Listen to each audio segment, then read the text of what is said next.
Visi pintu terbuka di sorga itu camkanlah dalam hatimu. Itu ujungnya. Uang tak akan kau bawa, apalagi Instagram. Peduli amat lah orang begini atau begitu. Mereka loh nanti suatu hari semua yang begini atau begitu, termasuk dirimu dan diriku, kita akan berdiri sendiri alone. Mama pun gak bisa bantu, ibumu gak bisa bantu.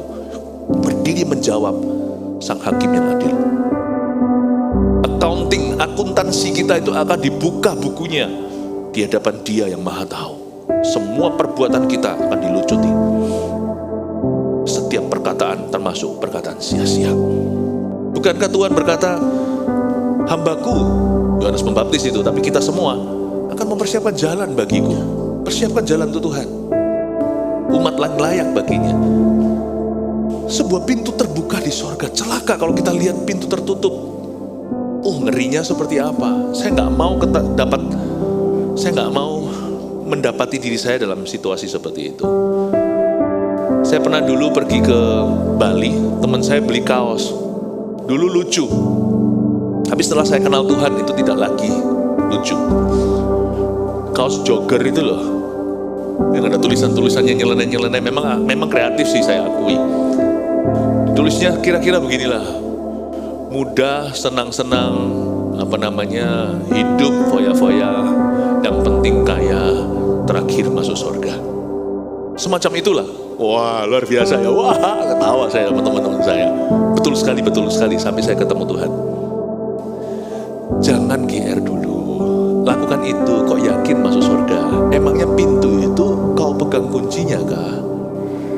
Bukankah di zaman Nuh mereka berkata yang demikian? Lalu ketika air bah telah tiba, mereka sadar udah mulai kelelep nih. Dia ketuk pintunya, pintu bahtera tidak dibuka dari sebelah sisi Tuhan. Tuhan berkata, no, thank you. Enyahlah kau pembuat kejahatan.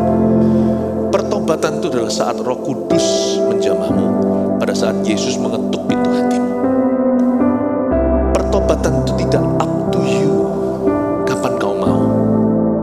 Sebab yang menutup pintu bahtera, kalau Anda baca di ceritamu, itu Tuhan sendiri. Itu pintu tertutup sendiri. Itu the first automatic door dalam sejarah. Itu pintu otomatis pertama, itu bukan yang di mall yang buka sendiri itu. Bukan, itu Tuhan yang menutup pintu bahtera.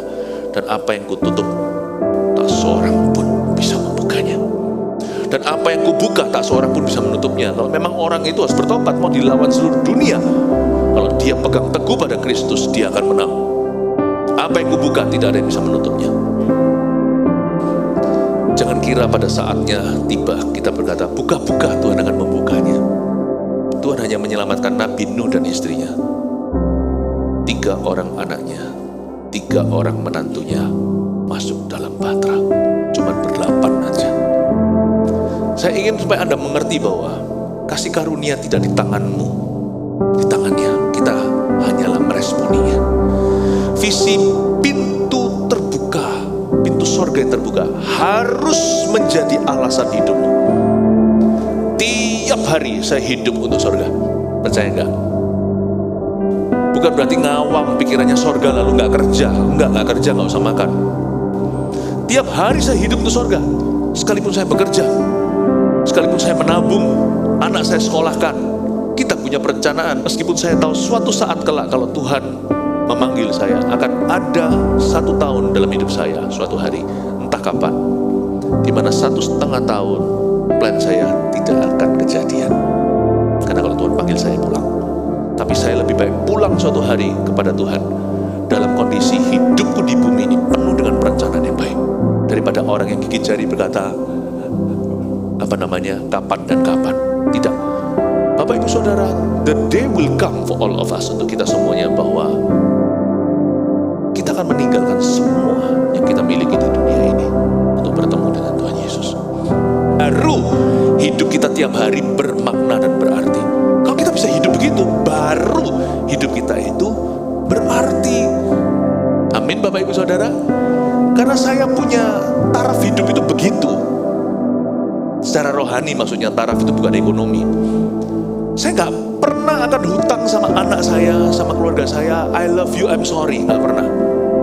Tiap hari saya isi penuh gelas emosi mereka.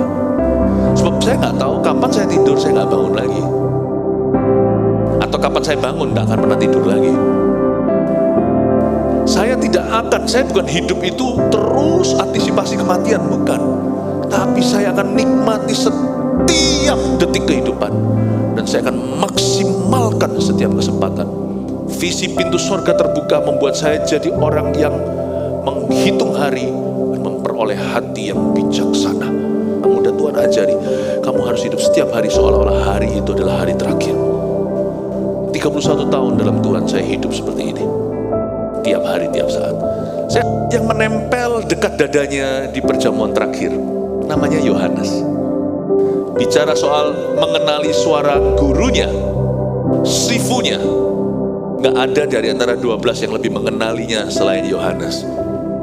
Pada waktu penampakan Yesus Kristus 40 hari setelah dibangkitkan, selama 40 kurun waktu itu, Yohanes pernah sekali memancing ikan dengan Petrus dan Yakobus.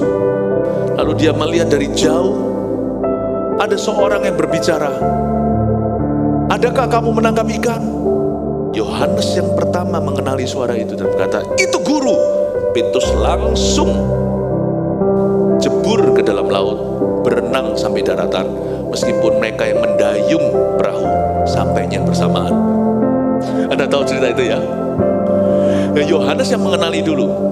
Dan sejak Yohanes ditinggalkan oleh Tuhan secara fisik, Yesus naik ke sorga di depan 500 pasang mata. Yohanes masih mengenali suara gurunya. Secara fisik mereka telah berpisah, Yohanes dan gurunya, selama kurang lebih 60 tahun. Yohanes itu waktu Yesus diangkat ke sorga mungkin usianya sudah nearly 30, hampir 30, karena mereka itu sedikit lebih muda dari Yesus. Waktu kitab Wahyu ditulis, ini sekitar tahun 90 lebih sesudah Masehi. 60 tahun Yohanes gak mendengar suara fisiknya. Selama ini Yohanes mendengarkan suara Roh Kudus di dalam hatinya. Yohanes mendapatkan pewahyuan waktu di Pulau Patmos dan melihat Yesus kembali secara jasmani. Dan dia mendengar suara itu dan masih mengenali. Suara yang dahulu telah kudengar berkata kepadaku seperti bunyi sangkakala, katanya. Bapak, Ibu, Saudara, penting sekali di hidup sekarang ini kita melatih diri kita untuk mendengar suara Tuhan. Kenali suara gurumu, kenali suara gembalamu. Yang saya maksudkan gembala bukan gembala sidang saya, Pastor Liang, tapi yang saya maksudkan gembala agung terutama, bahkan melalui suara kami. Kenali itu. Karena mengenali suaranya itu bukan hanya berfungsi berguna untuk hari ini, hidupmu hari ini atau sekarang, tapi berguna selama-lamanya. Mengenali suara Tuhan di masa muda berguna untuk masa tua. Mengenali suara Tuhan di masa tua berguna sampai ke sorga. Yohanes waktu disuruh sama Tuhan naik kemari ke sorga, spiritnya dibawa ke sana. Di sorga dia tidak rasa asing. Waktu dia dengar suara Tuhan, dia tahu bahwa ini adalah suara gurunya. Tuhan, kalau ada satu hal yang harus Anda latih, lebih dari Anda melatih apapun juga, bahkan fisik Anda, olahraga itu perlu, tapi itu terbatas faedahnya. Gunanya itu untuk memaksimal kehidupan. Jangan sampai kita itu taruh olahraga lebih utama daripada mendengar suara Tuhan. Olahraga gak pernah bolong. Saat teduh boleh bolong-bolong, apalagi saat teduh pribadi. Ke gereja bisa gak usah. Tapi kalau makan-makan hari Minggu, itu pasti harus, itu mesti sifatnya. Jangan sampai kebolak-balik. Yohanes 60 tahun tidak dengar suara fisiknya gurunya. Di masa tuanya dia dengar. Dan suara itu yang akan bawa dia ke sorga. Dan kiranya nanti di sorga kita kesepian. Tidaklah. Kalau kita mendengar suara Tuhan, meskipun kita masih struggle, kita masih bergumul untuk tahu ini suara Tuhan atau bukan. Tapi kalau kita melatih diri kita untuk mendengar suara Tuhan, itu gunanya sampai kehidupan kekal. Saya bisa bayangkan nanti di sorga, waktu Tuhan berkata, "Philip," saya langsung berkata, "Itu Tuhanku." Hilanglah semua rasa kesepian atau ketakutan di tempat baru. Itu suara yang familiar sekali. Gaulah dengan Yesus sampai Anda kenal suaranya. Meskipun pada waktu Anda mendengar suaranya, nggak tentu Anda tahu Anda mendengar suaranya. Cara bergaul dengan Tuhan gimana sih dengan suara Tuhan? Baca Alkitab. Ngerti nggak? Ngerti, baca. Anda tidak perlu mengerti segala sesuatu yang ditulis di Alkitab. Tapi kalau Anda tetap punya disiplin untuk membaca Alkitab berapa pasal sehari, nggak bisa nggak, Anda akan bertumbuh imannya semakin tahu suaranya. Nanti pada saat Anda membutuhkan suara itu untuk menolongmu, pada saat-saat Anda membutuhkan jawaban, ketika Anda dalam pergumulan, waktu Anda harus tahu ini ke kiri atau ke kanan, tiba-tiba Anda tahu aja deh. Gak ada teorinya, tahu aja itu kehendak Tuhan. Sedia payung sebelum hujan. Percuma Anda pelajari suara papa orang lain, Anda tidak akan hafal. Menganakkan diri dan terus dengarkan suaranya. Gak perlu harus direnungkan setiap suara itu apa artinya. Lama-lama nanti pada saat Anda paling membutuhkan dalam hidupmu, ketika dalam lembah kelam, Anda tahu aja Tuhan lagi bicara sama Anda. Suara yang dahulu telah kudengar berkata kepadaku, ternyata Yohanes masih mengenalinya 60 tahun kemudian. Suara Yesus zaman dulu dengan sekarang beda lah. Dulu waktu Natal pertama, suara Yesus gimana? Tahu nggak? Saya tunjukkan ya. Di palungan. Waktu Yesus bicara sebagai manusia, anak manusia kepada murid-muridnya, ya suaranya nggak tahu gimana karena tidak ada audio recordingnya. Waktu dia ketemu Tuhan Yesus itu suaranya sudah seperti sangkakala karena Yesus sudah dibangkitkan, dimuliakan, dan suaranya tentu bukan lagi suara bayi di palungan dan bukan lagi suara manusia yang mungkin lagi agak sedikit perlu clear the throat atau perlu untuk menjernihkan tenggorokan. Yesus sekarang itu sudah kembali penuh, bukan hanya anak manusia, tapi dia sudah penuh dalam kemuliaan. Yohanes bisa mengenali suaranya. Coba pahami sesuatu, bahwa masalah tidak akan bisa menyamarkan suaranya dalam hidupmu kalau Anda kenal dia. Kemuliaan, orang biasanya mulai budek atau mulai tuli. Kapan? Kalau dia mulai diberkati. Udah gak bisa dengar suara Tuhan lagi. Orang bilang masalah membuat kita jadi jauh dari Tuhan, salah. Kadang-kadang sukses membuat kita jauh dari Tuhan. Berapa banyak orang jatuh setelah dia diangkat. Setelah Yesus dimuliakan, Yohanes tetap mengenali itu suara guru. Seharusnya kalau orang tidak intim dengan Tuhan, hubungannya tidak akan mengenali, karena suara Tuhan sudah dikamuflasekan seperti bunyi sangkakala, seperti bunyi halilintar. Anda tidak akan cuma satu dimensi kenal Tuhan kalau Anda bergaul dengan dia. Orang biasanya bisa dengar suara Tuhan di gereja, di luar tidak tahu apa-apa. Karena dia tidak pernah membawa hubungan itu sampai ke rumahnya. Dia cuma berhenti sampai gereja, Tuhan ditaruh di gereja, nanti saya buka lagi save-nya minggu depan ya, saya buka kotanya. Dan orang kalau bergaul dengan Tuhan itu multidimensi. Mau suara Tuhan di dalam badai, kita akan dengar suara Tuhan. Tuhan bukannya jadi hantu, karena mereka belum kenal Tuhan sungguhan. Murid-murid itu melihat Yesus berjalan di atas air, dikira setan. Waktu Anda dalam masalah, Anda akan berterima kasih itu saat-saat Anda renungkan firman Allah. Karena itu yang akan membuatmu jadi jernih tahu suara Tuhan di mana waktu itu.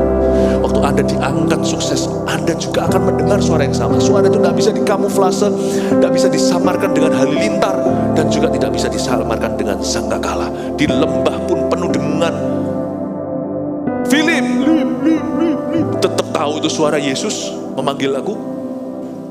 Di tempat yang kedap dengan dengungan, seperti suara tidak memantul, perlu telinga kita sungguh-sungguh dengarkan dengan teliti, baru tahu kalau ada yang berbicara kepadamu. Tetap kita bisa mendengar suara Yesus waktu keras, waktu kecil, waktu sound sistemnya bermasalah, kita tahu suara gembala. Bapak ibu saudara, dari semua disiplin pribadimu, taruhlah mendengar suara Tuhan prioritas utama. Saya tiap pagi setelah bahasa roh, bahasa lidah sebelum menginjakkan kaki ke atas tanah, saya berbicara dulu ke Tuhan 40 menit. Gak usah ditiru sih, tapi ambil prinsipnya. Setelah kaki saya menginjak ke tanah, selain saya ke WC dulu biasanya, saya selalu ke Alkitab saya isi, saya bergaul dengan firman-Nya. Dapat gak dapat sesuatu, ngerti gak ngerti, saya renungkan dan saya terus biasakan diri duduk di bawah kaki seperti Maria mendengarkan suara majikan dan Tuhan saya. Dengar khotbah itu beda levelnya kalau Anda baca Alkitab. Beda, 100% beda. Orang makan yang gak baca Alkitab, dengar khotbah yang paling diurapi, pulang dia membawa bukan rema ya, remah. Dia pulang bawa remah, puji Tuhan sih. Remah-remah bisa membawa mujizat ya. Tapi orang-orang yang membaca Alkitab, yang punya kehidupan firman, waktu mendengarkan Alkitab, diberitakan, diajarkan dalam pengembalaan di dalam gerejanya, dia pulang tidak membawa remah saja. Remah sudah pastilah. Kalau Anda bawa roti, remahnya pasti di mana-mana. Anda bawa rema, Anda bawa rotinya. Itulah sebabnya khotbah di gereja saja tidak bisa cukup mendewasakan. Bapak Ibu Saudara, mendengar suara Tuhan itu begitu pentingnya. So saya tahu saya sedang memupuk sesuatu dalam diri saya yang tidak akan asing di dalam akhirat selama-lamanya dalam kehidupan saya. Saya berdoa supaya Anda tidak lewatkan gereja untuk mendengar suara Allah. Jangan datang ke gereja itu nilai gini, siapa yang khotbah hari ini.